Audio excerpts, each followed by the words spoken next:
Hello les amis taureaux, ascendant taureau, signe lunaire en taureau, bienvenue pour cette guidance générale du mois de mars 2022. Je suis heureux de vous retrouver, j'espère que vous allez tous très bien.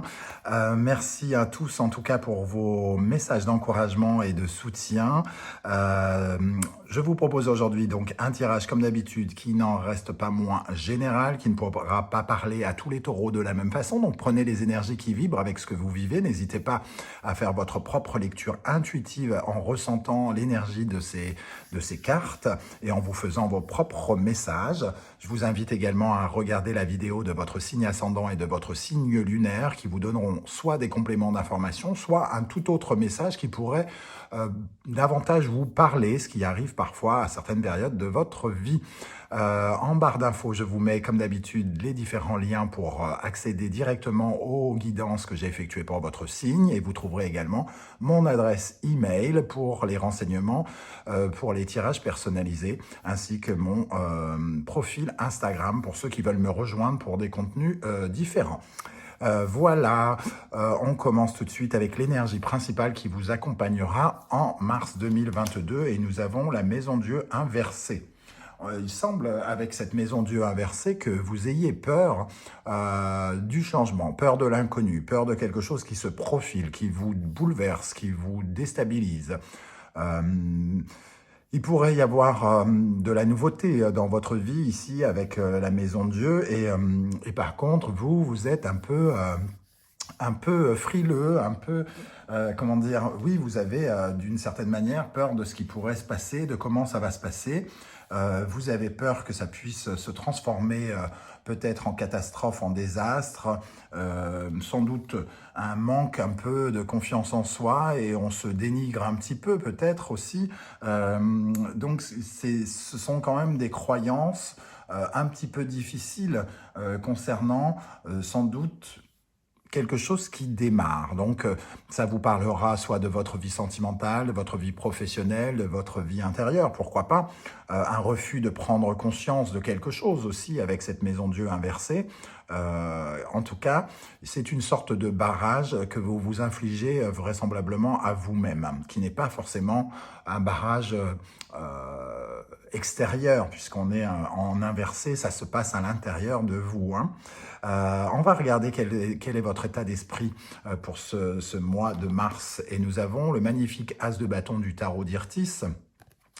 Ici, un bâton de rouge à lèvres qui nous parle ici d'un nouveau projet. Tout simplement, il y a quelque chose effectivement qui se met en place, qui est nouveau et qui semble un petit peu oui, vous effrayer, sans doute, soit vous ne connaissez pas tout à fait les tenants et les aboutissants de ce nouveau projet, vous ne savez pas où il va vous mener peut-être, vous ne connaissez peut-être pas encore les partenaires avec qui vous allez faire affaire, en tout cas, vous avez peur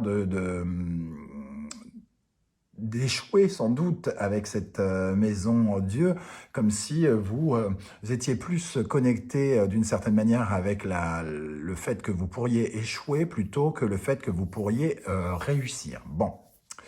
Avec cet as de bâton, nous avons le 3 de denier qui nous parle d'un projet qui pourrait être monté avec d'autres personnes, un projet en collaboration ou en tout cas qui impliquerait la présence de d'autres personnes, soit un nouvel employeur et une nouvelle équipe, soit vous faites quelque chose qui demande la participation de quelqu'un d'autre. En tout cas, ici, l'As de bâton et le 3 de pentacle, ça nous parle quand même de collaboration à plusieurs. Donc, à plusieurs, voire plus de 3 personnes. En tout cas, ici, il y a une volonté de monter ensemble ce projet, de le bâtir ensemble. Et c'est sans doute peut-être ce qui vous angoisse. Est-ce que c'est la présence de d'autres personnes qui vous angoisse ou est-ce que c'est votre projet qui est encore un peu à l'état d'embryon et qui fait que vous cherchez à vous rassurer? Toujours est-il qu'ici, on sent cette énergie un peu déstabilisée. Qu'est-ce qui vous préoccupe en mars 2022 à mi-taureau? Nous avons le chevalier de coupe. Ce qui vous préoccupe avec le chevalier de coupe, d'une certaine manière, c'est peut-être avoir le sentiment déjà que d'être connecté avec des émotions un peu négatives. C'est-à-dire justement, soit vous avez des sortes de ressentis un peu négatifs, soit vous êtes connecté à quelque chose qui, qui, qui vous aveugle un petit peu aux signes aussi, comme si ce changement, vous essayiez peut-être de l'éviter d'une certaine manière et vous évitiez de regarder tous les signes qui vous montrent que de toute façon, ce changement est inévitable. Donc, comment dire, ce qui vous préoccupe, c'est aussi tout cet aspect rêverie que contient le chevalier de coupe. C'est quelqu'un qui rêve beaucoup et qui est très, entre guillemets, poète, romance, donc qui met un peu de décorum autour de quelque chose. Et il met un peu d'illusion, il rêve beaucoup, donc tout de suite on a des sortes de rêves de grandeur peut-être un petit peu, et vous savez que bon, peut-être vous avez justement certaines limites, ces rêves de grandeur tout de suite vous mettent encore plus la pression. Avec ce chevalier de coupe, nous avons la mort renaissance, donc ça nous parle bien toujours d'un changement qu'on voit avec l'as de bâton, la mort, la maison de Dieu ici inversée. On voit que, en tout cas, ce qui vous préoccupe, c'est de ne pas, comment dire, d'idolâtrer, c'est pas vraiment le mot, de mettre une sorte d'émotion un peu négative sur ce changement.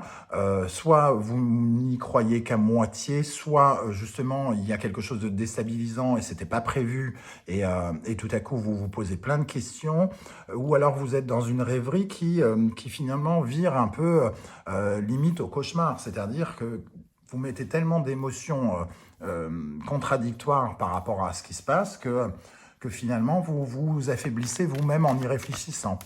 Alors, qu'est-ce qu'on a sur ce chevalier de coupe et la mort renaissance ici pour les taureaux en mars 2022? Le roi de Pentacle. Peut-être pensez-vous ne pas avoir les moyens, entre guillemets, les moyens et assez de capacité pour construire ce nouveau projet. Et sans doute, vous mettez aussi vos propres valeurs en cause avec le jugement ici, comme si vous aviez du mal à, à voir que ça pourrait vous éveiller, vous faire grandir, vous permettre d'être à votre juste place.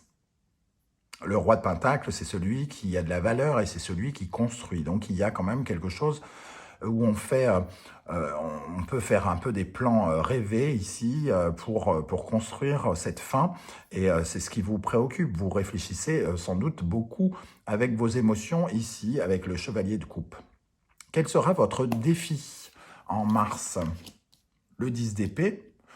Le défi ici, avec ce 10 d'épée, bon, c'est déjà, avec le 10 d'épée, c'est une carte qui nous parle de fin de cycle, hein, de difficulté à passer un cap, sans doute, puisque juste derrière le 10 d'épée, on a un as.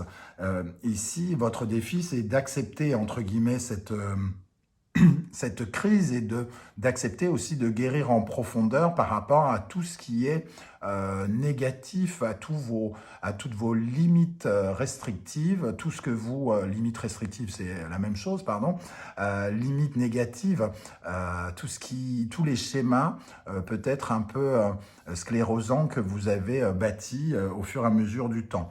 Ce qu'il faut aussi, ce qui sera votre défi, c'est de cesser de penser que peut-être vous êtes impuissant ou que vous n'êtes pas capable de faire quelque chose. Il y a en tout cas de cette atmosphère-là avec le 10 d'épée. Votre défi avec le 4 de Pentacle, c'est donc d'accepter votre valeur, c'est d'accepter d'être quelqu'un qui a la capacité de faire les choses concrètement, et c'est aussi de vous rendre compte que c'est exactement de maintenir le contrôle de la situation concrète. Mais pour cela, il faut quand même vous jeter à l'eau parce que il y a, avec l'atmosphère du bâton, il y a un projet enthousiasmant pour vous. Il y a quelque chose qui vous tient à cœur et que vous avez envie de construire. Quel est l'événement marquant de ce mois? Qu'est-ce qui va se passer concrètement? Le 9 d'épée. Avec le 9 d'épée, on nous parle quand même de beaucoup de stress, hein. Il y a beaucoup de stress. Euh, c'est un peu comme si vous étiez surexcité avec le roi de bâton qui est extrêmement enthousiaste, euh, qui, euh, qui sait ce qu'il veut, qui est très en phase avec ses désirs. Et là, tout à coup, je vous sens surexcité, comme si cette idée vous plaisait énormément et que tout à coup, cette surexcitation, vous savez, des fois, vous faites une sorte des plans sur la comète ou des rêves qui vous prennent tellement la tête. Alors à la base, ils sont plutôt censés être jouissifs, vous faire du bien, tout ça, mais à force de tourner dans votre tête, de tourner dans votre tête, de tourner dans votre tête avec le 9 d'épée, ils finissent par prendre trop de place et par créer une sorte de tourbillon dans votre mental, dans votre tête, qui fait que vous en avez presque du mal à dormir, que vous êtes dans les insomnies, que cette surexcitation-là, finalement, finit par non pas vous amoindrir, mais en tout cas vous prendre la tête, alors que ça devrait quand même vous connecter à quelque chose de plutôt sympathique. Et ici, on sent une certaine forme de surexcitation. Alors, soit ce projet est absolument magnifique pour vous et que justement, ça tourne, ça tourne, ça tourne, ça tourne, mais en tout cas, il va falloir calmer un peu ces énergies de stress ici qu'on ressent, 9 d'épée, 10 d'épée, le chevalier de coupe qui rêve beaucoup, il y a quelque chose en tout cas qui doit absolument se calmer hein, pour que vous soyez bien. On va voir justement ce qui peut vous aider ici. Si ça se trouve, on va retrouver cette énergie. Hein. Le valet de Pentacle, ce qui peut vous aider, c'est d'être dans le concret et dans le travail concret. On voit avec ce personnage du tarot d'Irtis, un jeune homme avec son compas qui essaye de dessiner cette étoile, qui essaye de dessiner la suite de sa vie, et il est entre guillemets en étude. C'est un apprenti qui cherche à trouver un petit peu comment dire, à travailler son projet sans doute, et à préparer les petites lignes, et il calcule, il analyse. En tout cas, on est dans le début de quelque chose, encore une fois, hein, c'est un valet, et il y a quelque chose qui vous demande de travailler votre projet, d'analyser, voire d'étudier, peut-être même hein, pour certains d'entre vous, soit de suivre une formation ou quelque chose comme ça. En tout cas, avec le valet de Pentacle, on a ce genre d'atmosphère. Avec ce valet, on a le chevalier justement de Pentacle, donc le cavalier, ici, qui vous invite à travailler les petits détails, à apprendre et à travailler les petits détails, de ne pas être trop pressé, d'être rigoureux pour la suite des événements, c'est-à-dire d'avoir des bases solides hein, au final, puisqu'on est dans le pentacle, on est aussi dans l'ancrage, et ici c'est un début d'ancrage, et pour bien ancrer votre projet, il faut bien le travailler en amont et bien préparer son socle. Et il est question ici d'être rigoureux, de ne pas être oppressé, et justement de construire avec intelligence et comment dire, rigueur, ce que vous préparez. Qu'est-ce qu'on a avec le valet de Pentacle et le cavalier de Pentacle pour les taureaux en mars 2022? Page d'épée, on retrouve encore un page, donc les valets ici sont toujours, et en plus on a le valet de coupe ici, hein, en dos de deck, donc on a vraiment une atmosphère très jeune, mais qu'il va falloir, ce qui peut vous aider, c'est à la fois cette jeunesse, cette fraîcheur, ces nouvelles idées avec le page d'épée, cette nouvelle formation, entre guillemets, que vous menez, cette nouvelle gestion des émotions avec le valet de coupe qui est en dos de deck. Il faut que ça vous permette d'avoir des bases solides. Donc, c'est vraiment le travail pour faire grandir peut-être ce projet, faire grandir les idées autour de ce projet pour qu'il soit pérenne dans le temps. Qu'est-ce qui, au contraire, pourrait vous freiner ou ne pas vous aider? Le roi d'épée et le 3 de bâton. Avec le roi d'épée, on a un personnage ici qui tranche, qui est un peu peut-être de temps en temps radical et qui réfléchit uniquement avec la tête. Hein. Le roi d'épée n'est pas du tout attaché à son cœur et ça peut être un peu sa faiblesse. Il a une attitude un peu vaniteuse. Il est convaincu peut-être de savoir un petit peu ce qu'il doit faire et où il doit aller avec ce 3 de bâton. Il est convaincu peut-être qu'il connaît déjà, entre guillemets, l'avenir. Et c'est justement tout à fait ce genre de choses qui pourrait vous ralentir, d'avoir une certaine forme de rigidité par rapport à vos idées, de ne pas assez préparer en amont, de ne pas assez travailler au final.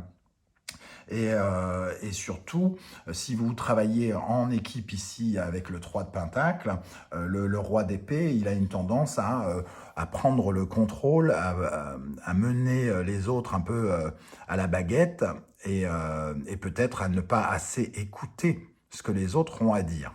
Ça pourrait vous freiner ici et vous ralentir pendant le mois de mars.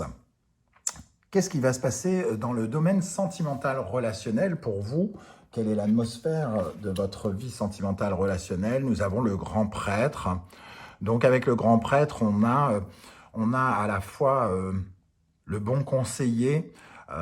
Ici, dans votre relationnel, on a l'impression que vous pourriez recevoir du soutien, l'appui de quelqu'un ou en tout cas les bons conseils de quelqu'un qui peut s'avérer un peu expert soit en la matière ou quelqu'un qui pourrait, en tout cas, qu'il faudrait écouter. Le grand prêtre, c'est celui qui valide, mais c'est aussi celui qui donne sa bénédiction, qui peut être protecteur vis-à-vis de vous. Et ici, on peut avoir l'impression que vous pourriez avoir soit l'aide de quelqu'un ou soit de recevoir des bons conseils, à moins que ce soit vous qui ayez cette place pendant le mois de mars et que vous conseillez les personnes autour de vous, par exemple. Avec le grand prêtre, nous avons tempérance. Tempérance, alors, déjà dans le domaine sentimental, pour ceux par exemple qui sont en couple, avec ces deux cartes, on a quelque chose de très protégé, de très délicat, d'harmonieux, de calme. Et pour le relationnel d'une façon plus générale, ça peut nous parler de l'amitié, le tempérance étant l'énergie de l'amitié. Mais ici, en tout cas, il y a vraiment une énergie de bienveillance, de bons conseils, quelqu'un qui vous veut du bien, ou alors vous voulez du bien aux gens qui sont autour de vous. En tout cas, il y a des énergies plutôt aimantes et positives. Alors, qu'est-ce qu'on a sur le grand prêtre et tempérance pour le mois de mars pour les taureaux, avec le grand prêtre et tempérance?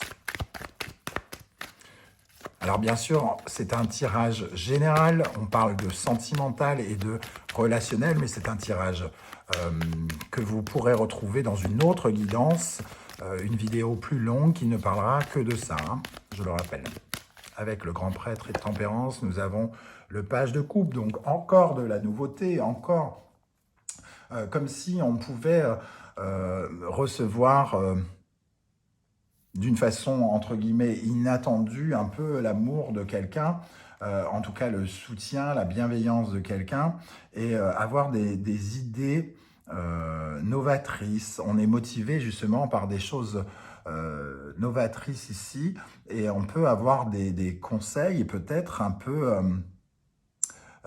inattendu, avoir le soutien de quelqu'un qui nous met sur une trajectoire un peu inespérée ou inattendue. En tout cas, c'est un peu comme si on reliait la tête et les jambes ici et on a aussi le cœur qui vibre par rapport à ce soutien. On peut recevoir vraiment des signes d'amitié très importants pendant ce mois de mars.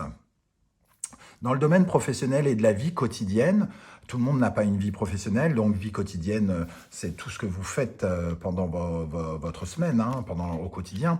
Nous avons le monde qui nous parle bien de la fin d'un cycle, en tout cas, de quelque chose qui se termine et probablement de quelque chose, évidemment, qui commence. Mais il y a avec le monde aussi une certaine forme de conclusion et d'apothéose.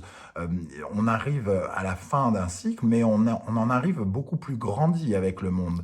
Euh, c'est vraiment le fait de s'élever et d'arriver en haut d'une étape, franchir une étape, arriver tout en haut et recommencer le cheminement pour regrimper pour la prochaine étape. Avec le monde, c'est la dernière carte du tarot, c'est celle qui apporte du succès, un couronnement de quelque chose. Alors, succès, couronnement, victoire, ce sont des mots que je n'aime pas beaucoup dans les guidances parce qu'on a toujours l'impression qu'on va recevoir un chèque de 10 000 €, qu'on va avoir son patron qui va se mettre à genoux devant nous, ou alors que notre mari va nous offrir une bague de fiançailles. Non, quand je dis victoire, ça peut être quelque chose qui vous apporte juste de la fierté personnelle, le sentiment d'avoir bien travaillé, le sentiment d'avoir bien fait quelque chose et d'être allé au bout de quelque chose et peut apporter un sentiment de victoire sur soi-même, hein. Le monde et le 10 de bâton. Le 10 de bâton, lui, nous parle de travail acharné, hein, quand même. Donc, on a ici du travail qui arrive à sa conclusion avec le monde et le 10 de bâton. On a aussi la fin d'un cycle avec le 10 de bâton, puisque juste derrière, il y a un as. Et on voit que, en tout cas, vous avez œuvré pour en arriver là, et ce n'est que justice que de recevoir, entre guillemets, les gloriers de quelque chose. C'est peut-être pour ça que ce tasse de bâton apparaît et qu'il y a une sorte de projet ou une offre ou quelque chose qui se met en place pour vous. Parce que justement, vous avez fait le nécessaire pour en arriver là. Qu'est-ce qu'on a sur le monde et le 10 de bâton pour les taureaux en mars 2022 ? La reine de bâton, qui nous parle d'un personnage, en tout cas, qui fait ce qu'elle veut et qui est très en phase avec ce qu'elle veut, qui évidemment est très connecté avec ses propres désirs et qui peut aussi, de ce fait, s'occuper des autres. Donc, il y a quelque chose de très ouvert avec ce monde et sa reine de bâton vers les autres, vers l'extérieur, dans votre vie professionnelle, quelque chose qui vous connecte, en tout cas, avec une envie, un désir profond que vous avez envie de toucher et que vous avez en votre possession. Donc, il y a quand même un épanouissement ici que je ressens, hein, dans le domaine professionnel. Alors, certains vont me dire, bah, ça ne me parle pas du tout, je suis en pleine galère ou je ne sais quoi. Donc, évidemment, c'est à vous d'adapter ce discours par rapport à ce qui va vous arriver. Ça peut être à moindre échelle, évidemment. Dans le domaine intérieur, maintenant, nous avons le 2 d'épée. Donc, on voit que ça reste confus, hein, comme on peut le voir avec le 9 d'épée, le 10 d'épée, le roi d'épée ici. Il y a quelque chose qui reste un peu confus. Il y a encore des décisions à prendre intérieurement pour savoir où est notre route. On est un petit peu à l'intérieur de soi, on est un peu bouleversé par ces possibilités de route qui se mettent en place. Et il y a, avec ce 2 d'épée, quand même un peu la peur de l'inconnu dont on parlait avec la Maison Dieu. Ici, c'est très intérieur. Ça ne veut pas dire que ça vous ralentit dans les faits, puisque c'est très intérieur, comme ici, hein. Mais en tout cas, vous ressentez profondément cette peur. Et même si les autres ne la ressentent pas, elle est là, bel et bien là, dans les tréfonds de votre corps et de votre âme. Et on continue avec l'atmosphère très épée, le 8 d'épée, une tendance à l'auto-sabotage, à être limitatif, négatif peut-être. Donc, j'ai envie de vous dire, fiez-vous plutôt à ce qui est concret, à ce qui se passe, plutôt à vos pensées qui qui se basent sur des choses inventées par votre esprit. Parce que ici, comme on peut le voir, cette jeune femme n'a absolument aucun bandeau sur les yeux, il n'y a aucun corbeau autour d'elle, elle n'a pas les mains liées, et c'est elle qui s'imagine comme ça, elle ne l'est pas. C'est l'invention de son esprit. Donc, ici, le tarot vous invite à être beaucoup plus connecté sur les énergies concrètes, c'est-à-dire cet as de bâton qui apparaît, cette fin de cycle, cette nouveauté que vous ressentez de toute évidence qui vous stresse. Juste prendre ce qui est nouveau, vivre l'instant présent, essayer de ne pas vous projeter ni dans le passé par rapport à vos souvenirs, ni vous projeter dans le futur qui représente une source de stress également, juste d'apprécier le moment présent avec cette offre, peut-être cette collaboration, ces moments d'amitié, ou en tout cas de sincérité, d'honnêteté, de loyauté que vous ressentez. Comment ça se termine ce mois de mars pour vous?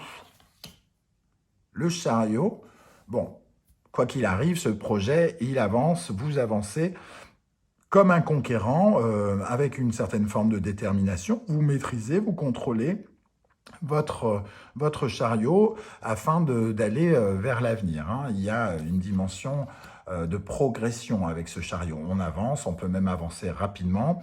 Avec ces énergies de chariot et de bâton juste ici, ça peut nous parler d'être obligé de bouger, de se déplacer quelque peu pour peut-être soit monter votre projet, soit rencontrer des gens. En tout cas, ici, il y a une implication, une détermination qu'on retrouve avec le 7 de bâton, qui représente le 7, c'est l'engagement, c'est la foi, la conviction.